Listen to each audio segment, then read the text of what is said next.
এখানে অনেক বড় সিমিটি নিয়ে আমাদের সাথে সহমতি প্রকাশ করতে এসেছে। আমরা এই সমাবেশের পক্ষ থেকে তাকে আন্তরিক অভিনন্দন জানাচ্ছি। সংগ্রামী বন্ধুরা, এছাড়া বাংলার আকাশ সাংস্কৃতিক কেন্দ্র টিকাতলা ঢাকা আমাদের সাথে সহমতি প্রকাশ করার জন্য এই সমাবেশে উপস্থিত হয়েছে। আমরা তাদেরকে আন্তরিক অভিনন্দন জানাচ্ছি। সংগ্রামী বন্ধুরা, আমরা আবারও স্লোগানে যাব, কিন্তু যাওয়ার আগে আরেকটি গান হলে কেমন হবে? একটা গান শুনবো? তাহলে সবাই একটু বসতে হবে। যারা দাঁড়িয়ে আছেন একটু বসে যাবেন, প্লিজ একটু বসে যাবেন।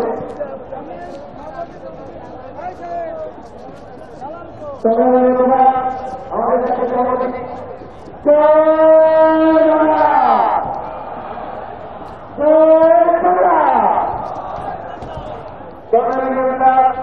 আমাদের সাথে সহমতি প্রকাশ করেছে মোহাম্মদ হেমায়েত আলী মুক্তিযোদ্ধা, মোহাম্মদ আহসান মুক্তিযোদ্ধা।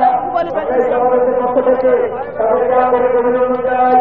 যেসব মুক্তিযোদ্ধারা আমাদের সাথে সহমতি প্রকাশ করেছে, প্রথমে আপনারা জানেন ৭১ সালে যারা মুক্তিযুদ্ধ করেছিল তারা এই করেন এই স্মরণ করতে ২০১৩ সালের মুক্তিযোদ্ধায় যে রাস্তায়িত হয়েছে।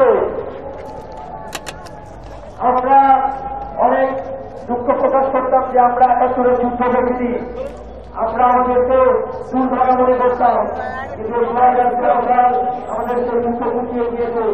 আমাদেরকে সেই মুক্তিযোদ্ধারা এই প্রজাতির মুক্তিযোদ্ধাকে রাস্তায় করেছে। এই সমাবেশের পক্ষ থেকে সকল মুক্তিযোদ্ধা, সকল শহীদ মুক্তিযোদ্ধা, সকল মুক্তিযোদ্ধাকে আন্তরিক অভিনন্দন এবং কৃতজ্ঞতা প্রকাশ করেছি যারা আমাদের ৭১ সালে বাংলাদেশ এগিয়ে গিয়েছিল। এখন আমাদের দায়িত্ব এই বাংলাদেশকে রাজাকার মুক্ত করে এই বাংলাকে সোনার বাংলায় পরিণত করা। আমরা সোনার বাংলা, এই সোনার বাংলাকে রাজাকার মুক্ত না করা পর্যন্ত এই শাহবাগ, এই রাজপথ, এই জনতা বাড়ি ফিরে যাবে না।